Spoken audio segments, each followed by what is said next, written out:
EVS का topic खत्म होने के बाद आज हम शुरू करने वाले हैं सीडीपी का फर्स्ट वीडियो, क्योंकि बहुत सारे लोगों के मेरे पास कमेंट आ रहे थे कि सर सीडीपी के नोट्स प्रोवाइड करा दीजिए। आज हम शुरू करने वाले हैं सीडीपी का फर्स्ट वीडियो, जिसका नाम है विकास और वृद्धि, डेवलपमेंट एंड ग्रोथ। तो बिना टाइम वेस्ट करते हुए हम शुरू करते हैं। विकास क्या होता है? देखिए, विकास सतत चलने वाली प्रक्रिया है। इसमें गुणात्मक व परिमाणात्मक परिवर्तन होते हैं। अब बात है कि गुणात्मक परिवर्तन और परिमाणात्मक परिवर्तन क्या होते हैं, तो वो भी जान लेते हैं। गुणात्मक परिवर्तन जैसे कार्य कौशल, कार्य क्षमता, उम्र बढ़ने पर सांवेगिक परिवर्तन, ये सारे कहलाते हैं गुणात्मक परिवर्तन। अब हम बात कर लेते हैं परिमाणात्मक परिवर्तन।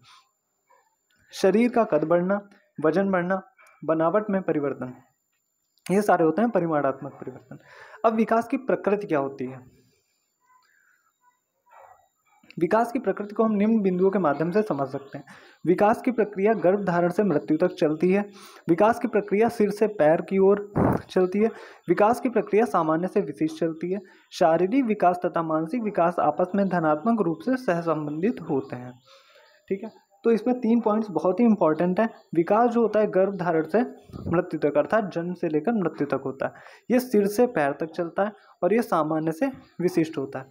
अब हम बात कर लेते हैं अपने नेक्स्ट पॉइंट की, जो कि है विकास के क्षेत्र, डोमेन्स ऑफ डेवलपमेंट। विकास के क्षेत्र निम्न प्रकार हैं: शारीरिक विकास, संज्ञानात्मक विकास, सामाजिक विकास, सांवेगिक विकास। इंग्लिश में कहते हैं physical development, cognitive development, social development and emotional development. अब इन्हें हम ट्रिक से याद कर सकते हैं, जो कि ये PCSE विकास के क्षेत्र जो होते हैं उन्हें हम ट्रिक से याद कर सकते हैं। PCSE, P for physical development, C for cognitive development, S for social development and E for emotional development. तो अब हम चलते हैं अपने नेक्स्ट टॉपिक की तरफ।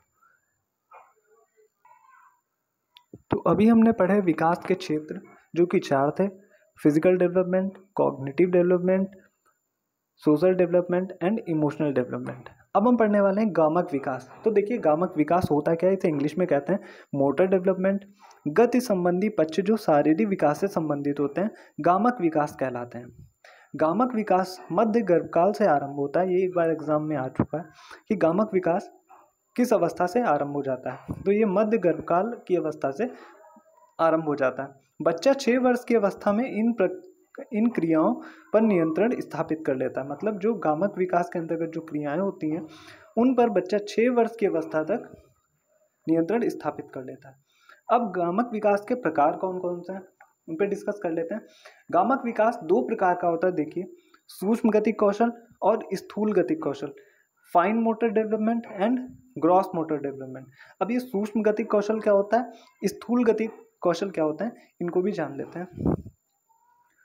सूक्ष्म गतिक कौशल वे कौशल जो छोटी मांसपेशियों, अर्थात जैसे आंख की मांसपेशियां, हाथ की उंगलियों की मांसपेशियों द्वारा होते हैं, उन्हें सूक्ष्म गतिक कौशल कहते हैं। जैसे जो छोटी छोटी मांसपेशियों द्वारा होते हैं, जैसे हाथ की हो गई, आंख की हो गई। तो उदाहरण के लिए उंगली या अंगूठे की सहायता से कुछ उठाना, लिखना, पढ़ना, ड्राइंग करना, ये सारे सूक्ष्म गतिक कौशल हैं।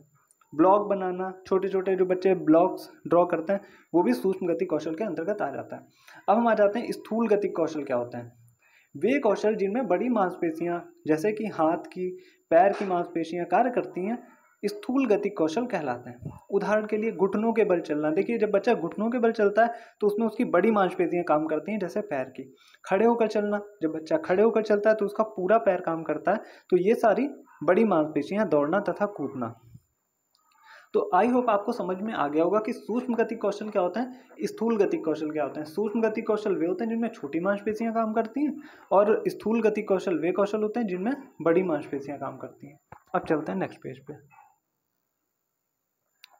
अभी हमने पढ़े थे विकास के क्षेत्र, जो कि कौन कौन से थे: शारीरिक विकास, संज्ञानात्मक विकास, सामाजिक विकास और सांवेगिक विकास। तो इनके अंतर्गत क्या आता है? देखिए, शारीरिक विकास के अंतर्गत शरीर की लंबाई, शरीर का आकार और ऊंचाई आदि आती हैं। संज्ञानात्मक विकास के अंतर्गत क्या क्या आता है? सोचना, तर्क करना, कल्पना, भाषा विकास, ये सारा है कॉग्निटिव डेवलपमेंट। अब बात कर लेते हैं सामाजिक विकास।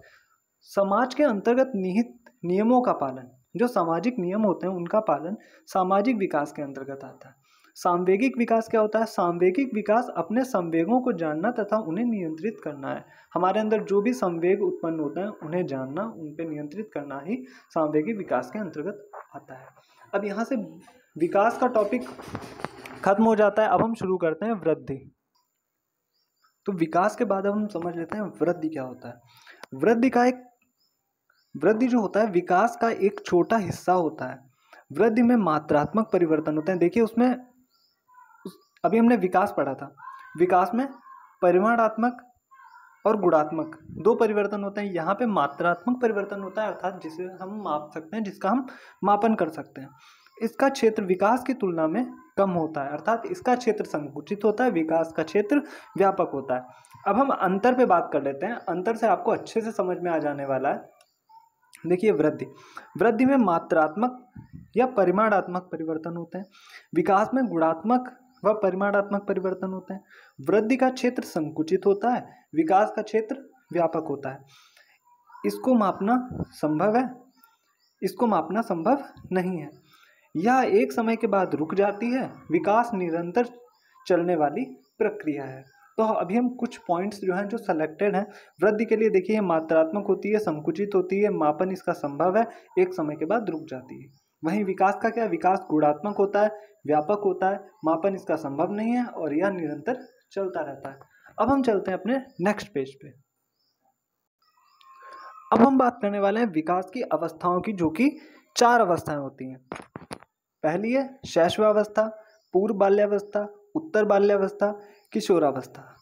शैशवावस्था को कहते हैं इन्फेंसी, पूर्व बाल्यावस्था को कहते हैं अर्ली चाइल्डहुड, उत्तर बाल्यावस्था कहलाती है लेटर चाइल्डहुड एंड किशोरावस्था कहलाती है एडोलसेंस। ये होती है 0 से 2 वर्ष, अर्थात जन्म से 2 वर्ष। ये होती है 2 से 6 वर्ष, ये 6 से 12 वर्ष और ये 12 से 18 वर्ष। अब इनको जो है हम अपने नेक्स्ट वीडियो में पढ़ेंगे। अब हम बात कर लेते हैं कुछ इंपॉर्टेंट क्वेश्चंस की। क्वेश्चन देखिए कैसे आता है। अभी जो जस्ट टॉपिक पढ़ा है कि शैशवावस्था काल की अवधि क्या है।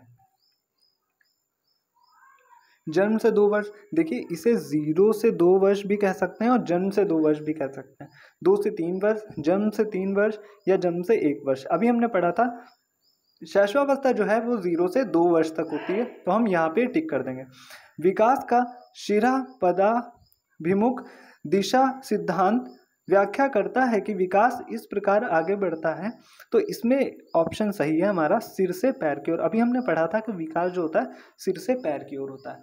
आई होप आपको वीडियो यूजफुल लगा होगा हमारा। अगर आपको वीडियो थोड़ा भी यूजफुल लगा है तो वीडियो को लाइक और चैनल को सब्सक्राइब कर दीजिएगा। Thank you.